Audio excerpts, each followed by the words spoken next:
Okay, guys, so one of the first things we're going to review is how blood flows through the heart and how the body responds to compensation when it recognizes that there's something going on and it needs to take care of it. Because that's one of the very first things to shock, no matter what type of shock it is or where you're at in the shock process. The body has to recognize that it's got some issues and do something about it.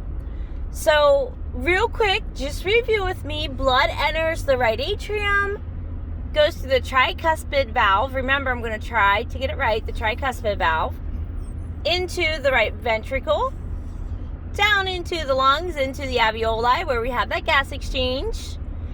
Then it's going to go back up to the left atrium, through the mitral or bicuspid valve. Remember, the blood's going by. Down into that left ventricle and then out into the body. So when that blood leaves that left ventricle, it's going out through that artery.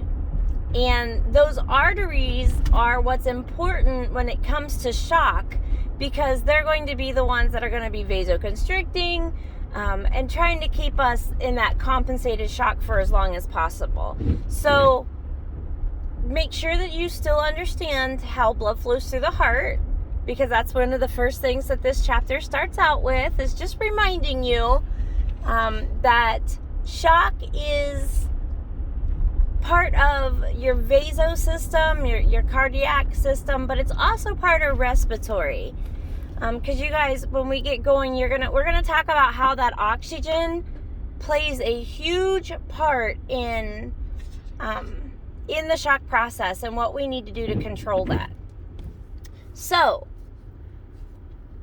let's review the sympathetic nervous system. That sympathetic nervous system is your fight or flight.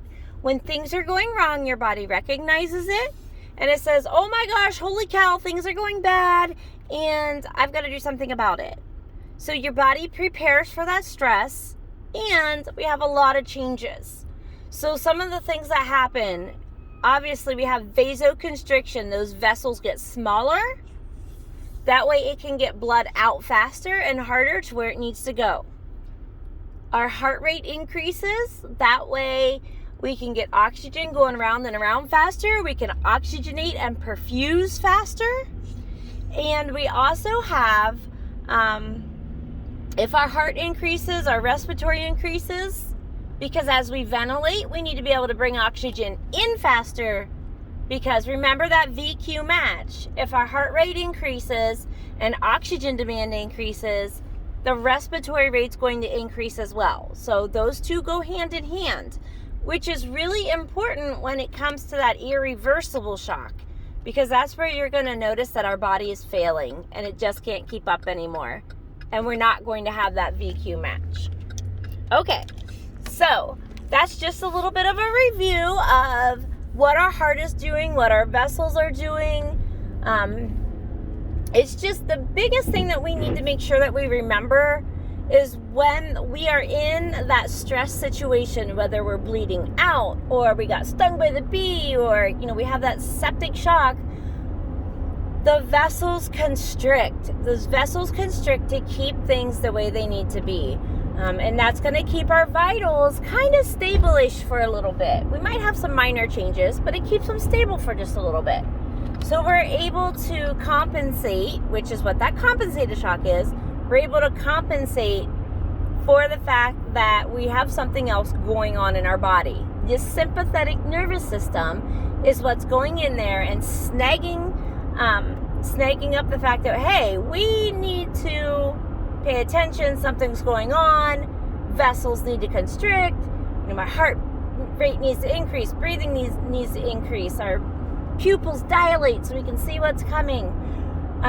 That's also that GI tract. Remember, we're going to get that nauseated vomiting going along with it because our belly says, hey, it takes energy to digest this food. I'm not going to. And it boots it out.